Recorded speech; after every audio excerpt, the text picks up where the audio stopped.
আর এখানে দেখো জলে ভাসতে ভাসতেই কিন্তু পদ্মে কুঁড়ি চলে এসেছে। হাই, আজকে তোমাদের সাথে শেয়ার করব সব থেকে সহজ পদ্ধতিতে কিভাবে সময়ের মধ্যে নিজের ছাদ বাগানে খুবই কম খরচে পদ্ম তৈরি করতে পারো। এর জন্য তোমরা পুরো ভিডিওটা খুব ভালোভাবে দেখো। আশা করব তোমাদের ছাদেও কিন্তু তোমরা একদিন পদ্ম ফোটাতে সক্ষম হবে। প্রথমে একটা এরকম ছোট গামলা নিয়ে নেবে। 30 টাকার গামলাটাই যথেষ্ট, খুব বড় গামলার দরকার নেই। তো তোমরা প্রথমে একটু গোবর সার বা ভার্মি কম্পোস্ট দুটোর মধ্যে কিছু একটু দিয়ে নিও 30%। এরপরে 1 মুঠো শিংকুচি আর 1 মুঠো হাড় গুঁড়ো এটা দিয়ে ভালো করে মিক্স করে নিও। তো তোমরা দেখতেই পাচ্ছ আমি গোবর সার কতটা নিয়েছি এখানে, আর এবার আমি অ্যাড করছি এখানে শিংকুচি। প্রথম পর্যায়ে 1 মুঠো শিংকুচি কিন্তু যথেষ্ট, আর সেটাকে দেখো ভালোভাবে চারিদিকে মিশিয়ে একটু ছড়িয়ে নিচ্ছি।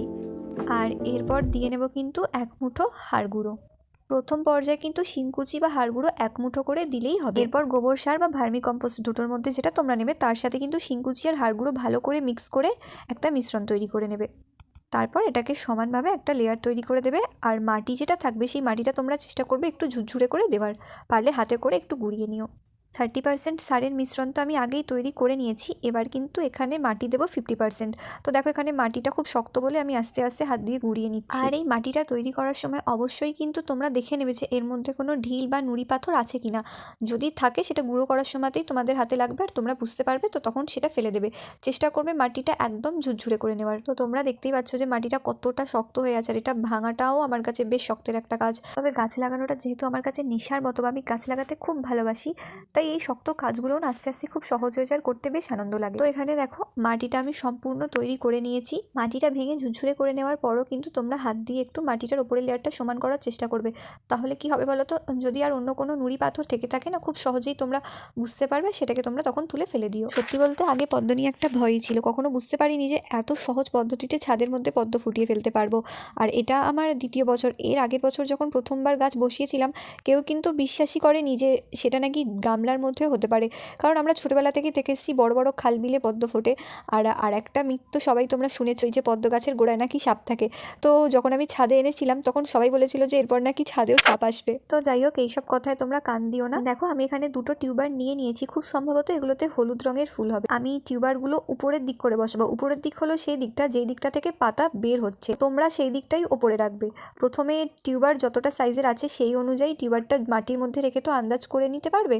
তারপর হাত দিয়ে আস্তে করে মাটিটা সরিয়ে টিউবারটা পুরোটাই ভিতর দিকে ঢুকিয়ে রাখবে, আর চেষ্টা করবে যে পাতার দিকটা যেন উপর দিকে থাকে। আমি এখানে প্রথম টিউবারটা মাটির মধ্যে ভালোভাবে ঢুকিয়ে দিয়েছি, আর হাতে করে একটু মাটি নিয়ে আবার উপরটা ছড়িয়ে দিচ্ছি। আর দ্বিতীয় টিউবারটা ঠিক একইভাবে বসাবো।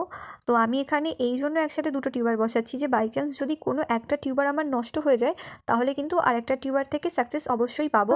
এইটুকু জায়গাতে এই সারের পরিমাণ আর মাটির পরিমাণে আমরা কিন্তু একটা গাছই বসাতে পারি।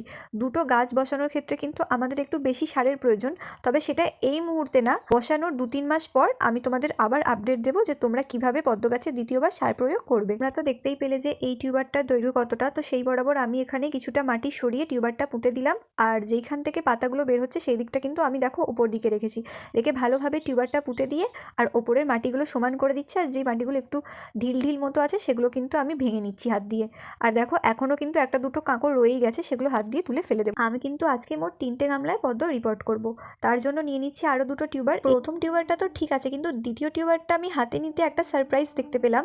সেটা হচ্ছে বসানোর আগেই জলে ভাসা অবস্থাতেই কিন্তু এতে কুঁড়ি চলে এসছে। যদিও আমি এখনও সঠিক না, তবে আমার মনে হচ্ছে এটা এখন থেকেই কুঁড়ি চলে এসছে। আমি ফোকাস নেওয়ার চেষ্টা তো করছি, কিন্তু কি জানি ঠিক করে ফোকাস কেন হচ্ছে না, হয়তো হাতে জল আছে বলে। তোমরা হয়তো বুঝতে পারছো যে দেখো একটা ছোট কুঁড়ি কিন্তু উকি দিচ্ছে। আর এই গামলাটাতেও আমি মাটির আর সারের পরিমাণ সমান রেখেছি, রেখে এখানেও কিন্তু আমি দুটো টিউবারই একসাথে বসাবো। কোথায় কোন টিউবার বসাবো সেগুলো কিন্তু আগে থেকে রেখে ঠিক করে নিচ্ছি। এরপর মাটি দিয়ে জল দিয়ে নেব। এটা হচ্ছে জল দেওয়ার পরের আপডেট। তো আজকে আমি টোটাল 3টে টিউবার বসিয়েছি আর কালকে একটা, এই দুটো হচ্ছে আজকে, তার জন্য জলটা ঠিক এখন অতটা পরিষ্কার বা স্বচ্ছ হয়ে ওঠেনি। আর অন্য পাত্রে যেটা আছে তার জলটা কিন্তু এখন ভীষণ পরিষ্কার। তাহলে এই পদ্ধতিতে তোমরা যদি পদ্ম লাগাও তাহলে খুব সহজেই নিজের ছাদ বাগানে পদ্ম ফোটাতে পারবে।